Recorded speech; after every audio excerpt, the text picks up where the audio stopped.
membuat pupuk dari rumah. Kenapa tidak? Kita olah saja bahan-bahan yang mudah didapat. Untuk kali ini saya akan mencoba untuk mengulas air cucian beras. Sudah banyak di video diulas tentang air cucian beras, tetapi apa salahnya saya untuk mengulas lagi, paling tidak sebagai referensi sahabat-sahabat semua untuk bagaimana caranya berkebun dengan biaya yang murah, di mana saat ini dengan pupuk yang semakin mahal, kita tentunya paling tidak harus ada sedikit solusi untuk mengatasi hal tersebut, yaitu kita membuat nutrisi sendiri dengan bahan-bahan yang mudah didapat atau ada di rumah.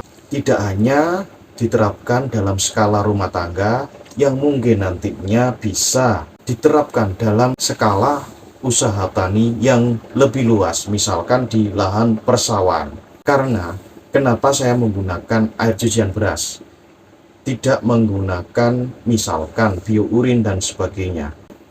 Saya memang tidak menganggap bahan-bahan lain nutrisinya atau kandungan nutrisinya tidak lebih baik dari kandungan beras. Tidak, karena saya di sini berpedoman pada bahan yang mudah untuk didapat.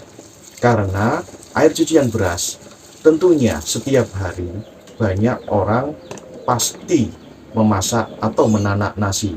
Sungguh sayang jika air cucian berasnya tidak dimanfaatkan. Bagaimana cara mengolahnya? Yang mudah tentunya. Yuk kita ikuti videonya. Siapkan bahan beserta perlengkapannya. Saya di sini mempunyai bahan utamanya berupa air leri atau air cucian beras sebanyak 500 ml.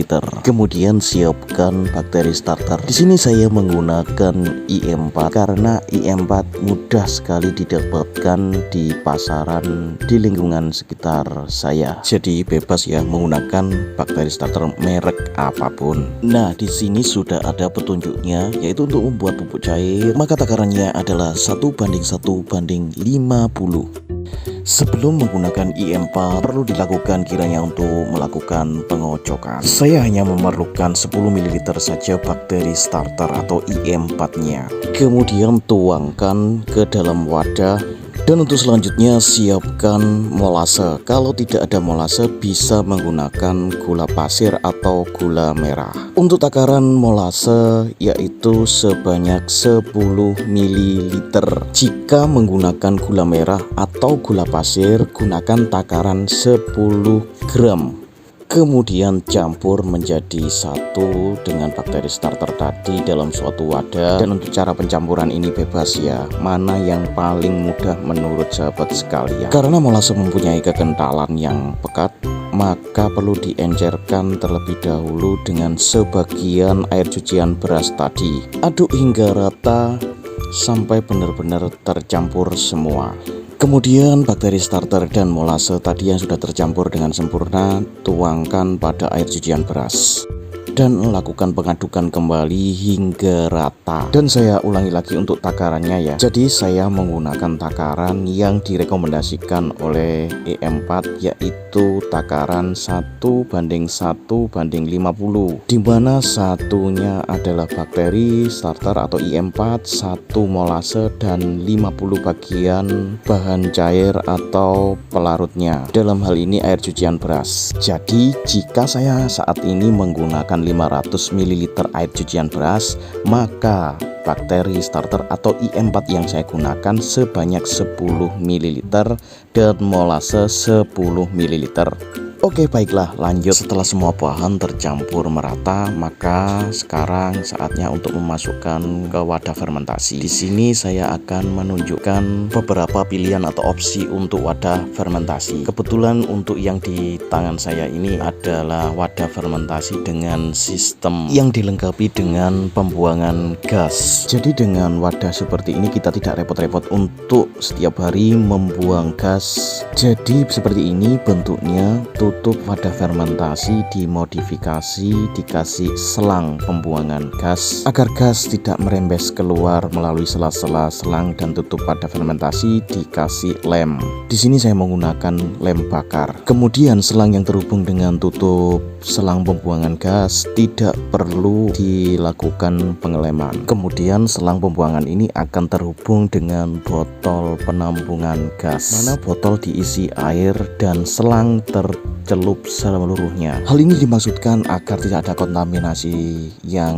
masuk melalui selang ke dalam wadah fermentasi. Dan untuk kali ini saya akan membuat yang lebih sederhana saja dengan menggunakan botol atau bekas botol air mineral. Tetapi konsekuensinya kita harus membuka tutup botol tersebut setiap hari karena adanya aktivitas bakteri sehingga menyebabkan gas akan keluar dan jika tidak dibuka tutup botolnya akan meledak.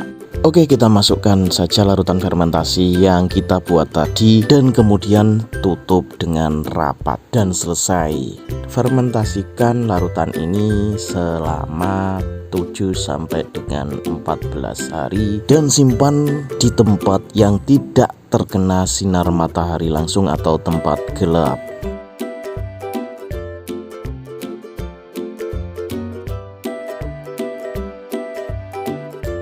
Jadi kalau saya di sini menggunakan tas kresek hitam agar terlindung dari paparan cahaya, dan ini saya menyimpannya di tempat yang teduh atau di luar ruangan yang tempatnya teduh. Dan ini ada beberapa fermentasi yang saya buat, di mana saya membuatnya dari bahan-bahan limbah. Ada limbah jamu, limbah buah-buahan atau manisan. Dan yang perlu diperhatikan di sini adalah kenapa saya kasih tanggal dan keterangan supaya untuk memudahkan kita mengingat serta membedakan tiap larutan fermentasi.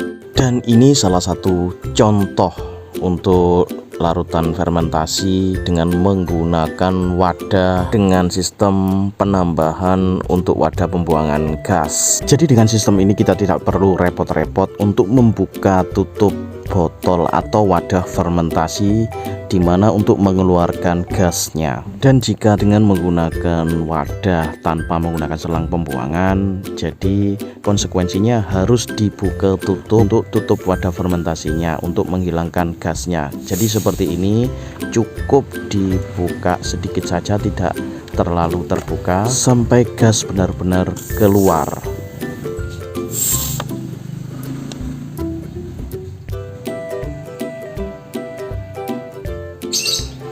Setelah gas keluar, tutup rapat kembali. Dan ini bisa dilihat ya gelembung-gelembung aktivitas bakteri. Dan fermentasi untuk air cucian beras ini adalah sekitar 7 sampai 21 hari. Dan bagaimana untuk cara aplikasinya? Untuk aplikasi semprot 10 sampai 20 ml per liter air atau ditingkatkan di takaran aman 1:20. Sedangkan untuk kocor takarannya 20 sampai 30 ml per liter air atau ditingkatkan di takaran aman 1:10. Oke sobat, selamat mencoba.